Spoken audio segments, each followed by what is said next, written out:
Ghoti and Shatrila actually topped this month's Chaliceslime monthly. What an interesting breakdown so far. Make sure you guys smash the living crap out of that subscribe button so you guys don't miss out more on this content. Your Chaliceslime October 2022 wrap up, aka Mavens is legal. We're slamming through. What's going on here? 15% of this top cut was Ishizu tier elements. Yay! Who would have guessed? 9% of Bysteel branded. That's a pretty high representation. 7% Labyrinth, 7% Flounderies and 7% Labyrinth and 7% Ishizu Naturia. Huh. Okay. We also had 5% to Draco Slayer, 4% to Sprite. That's a really low Sprite representation, considering the fact that deck has been pretty strong so far. Then we had 3 Bysteel Dragonlink, 3 Exosister, and then 40% other. That's definitely a very, very interesting turnover rate for decks for just participation. Like, you don't really get a chance to see a lot of participation data, but like Ishizu tier is definitely a lot further ahead here in terms of, you know, representation, the way it seems here.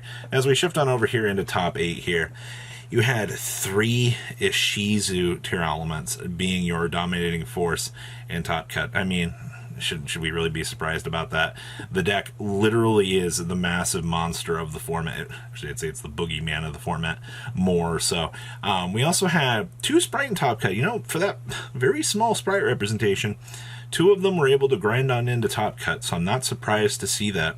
Then we had 2 Bysteel branded, so basically you're going to be using the Bysteel cards in combination with Fallen of Albaz to make those big Mirror Jade fusions that the deck has really become accustomed for here.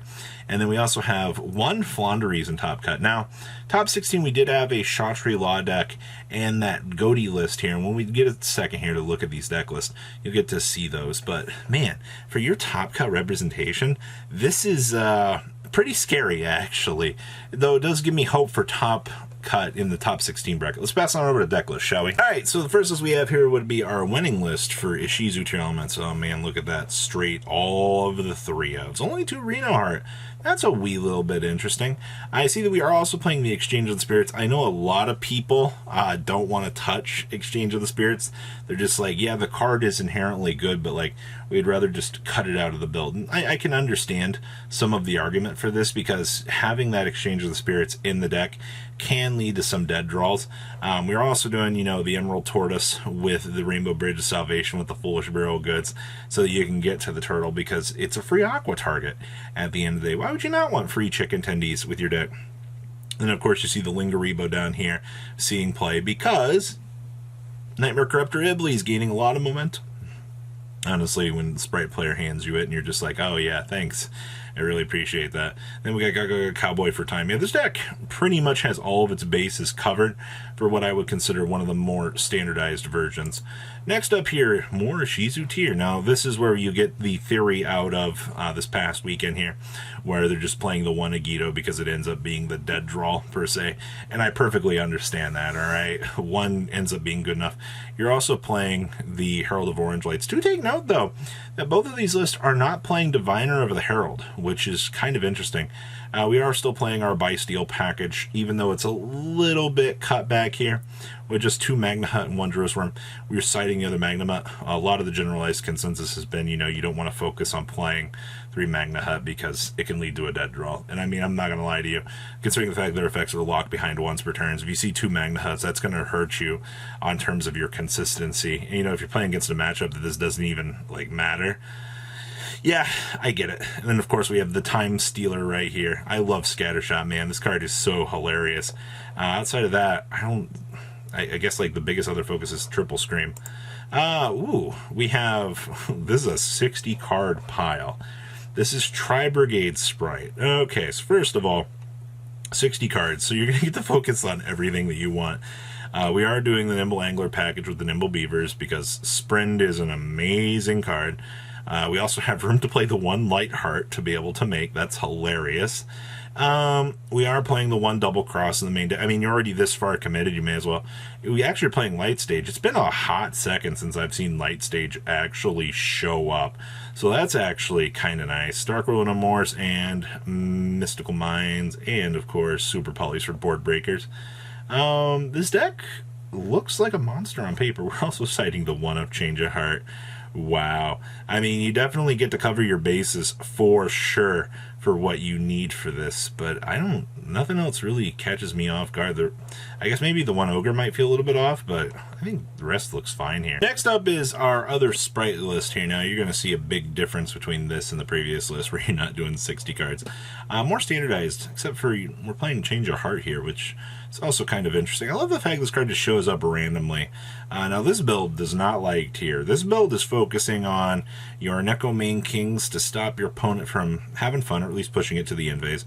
And of course, good old silent graveyards. And then of course we are citing the 1 double cross. I've seen this card plenty of times either in mains or in sides.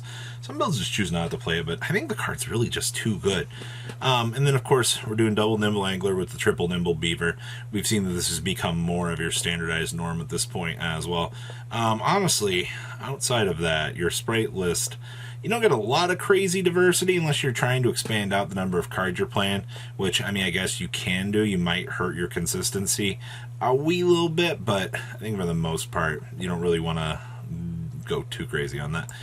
5th through 8th time. All right, so this is our first SB list, and this list has actually adapted the use of Dimension Shifter. Now, I'm not surprised to see this because Shifter is such an amazing card. Getting a blank for 2 turns is kind of something that this deck needs in order to keep up.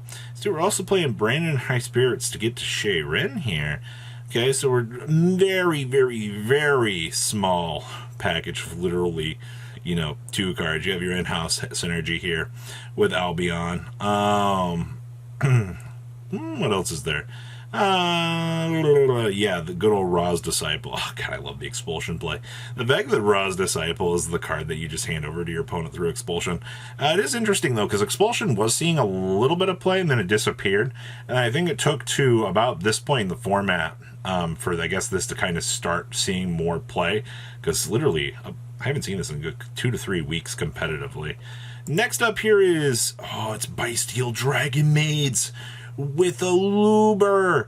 Yes, I love this deck. This is what I was talking about when we would see Dragon Maids see some play here, but this build is going a lot further, and they're incorporating the Fallen of Albaz package. I mean, your whole deck is fusion, all right? Like, this mini Dragon Maid package that you're packing in, what, like 3, 4, 5? You're not even playing the big one here. You just want to drop the changeover. You do get to play the Tidings, though, which is actually pretty cool, all right? Imagine you get to bounce back a Bysteel card to your hand, and you're like, oh, yeah, by the way, I can go ahead and reuse this now. That's kind of your really nice hidden synergy that you get with this deck. So I really do mean this. I think this is probably my favorite variant of what you can do this format. And I mean, a lot of your combos are going to be pretty straightforward, honestly, with this. Like, you shouldn't have too much of an issue playing this version. I think that's actually the best part. Next up, oh boy, more Ishizu tier. Now, we are playing the 1 Diviner of the Herald, which, once again, I think playing this card is really, really good. The other cool thing is I've seen them modify, the Herald to like 4 and start getting really cheeky, but, if you play the Magnamut stuff, you can make the Baron a lot easier, which our components are in the side here. We are main decking 1 Heartbeat, citing 2 more Heartbeats, so we'll have these as spot answers if need. We are playing Triple Talents as well. Alright, so this build is definitely meant to basically grind out the opponent very hard. And of course we are playing triple Agito. Once again, I think it's going to come down to choice options here. If you don't brick on this card, you're pretty good off. Outside of that, though, 1 Scream, I guess, might feel a little bit weird. But if this card does, I guess multiples do end up as dead draws, so I guess that's fair logic at the end of the day. And your last top 8 list here is your Flounderies list for this. We are playing 1 Dogmatica Punishment in this. That's kind of interesting. I haven't seen a lot of Dogmatica Punishments really kind of circulating around. I guess we are focusing on the Nidir Servants here with the Ecclesia to get to this, so this is fine. We're playing the Dualities and the Prosperities for filtering options. I mean, what else do you really need to say about this deck? Only 2 Featherstorms, I guess that feels a little bit weird. I've seen 3 for so long. I guess I just wanted to have room for the other Mystic Mine, or to have 1 Mystic Mine to at least see play. Cosmics, all of this standard side deck stuff is fine. I do like the Black Luster Soldier. That's kind of cute if you have to actually end up making it. Okay, so we do have some cute little tech options in this. But yeah, 42 cards I think is fine. We see a lot of Flounderies List playing that to 41. One Explored Winds is fine. I've seen a lot of people cut this too. Alright, now into the interesting back end here. We have Shatri Law pre all the other new good stuff, which as a rogue deck, yes, this deck can actually kind of keep up, which is kind of cool. You get access to, you know, Soul Drain, Rivalries, Floodgate cards, Macro, Di-Fi. These are going to be reasons why this deck can keep up with the format. Is it a good thing? I mean, yes, the Floodgates are going to be the main reason here. Obviously, you have the Ascended Thunder and you have Psy Beast here to allow you to play this deck. You also get access to Pankratops. You're a little bit more fragile. Obviously, once you get a Rise Heart, and you know you're able to go, oh, hey, I got Macrocosmo on the field at will.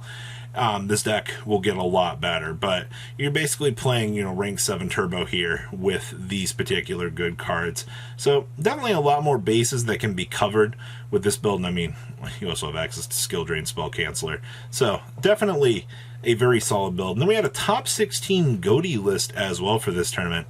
We are doing the Supe Dawnwalker with Supe here. This does act as a level 1 tuner for some pretty interesting plays. Playing the BA Bountiful Princess here, of course.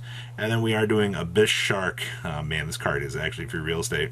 I also see that we do have to play the Buy Steel package in order to keep up. And we are playing evenly, so we can actually go second with this deck to play the game. That's actually quite good. Your extra deck down here, pretty standardized, honestly, for what we've seen across a lot of the other builds. Your synchro package is pretty straightforward with this deck. Like, obviously, like your key Ghoti cards, and then, you know, White Aura Whale, Baron, Chengying, just the power cards for you to have access to. So, that wraps up the Chaliceslime Monthly. What do you guys think? Please leave a comment down below, tell me what you guys think, and I will see your beautiful faces back here later in the day, guys. Peace. Patrons, thank you.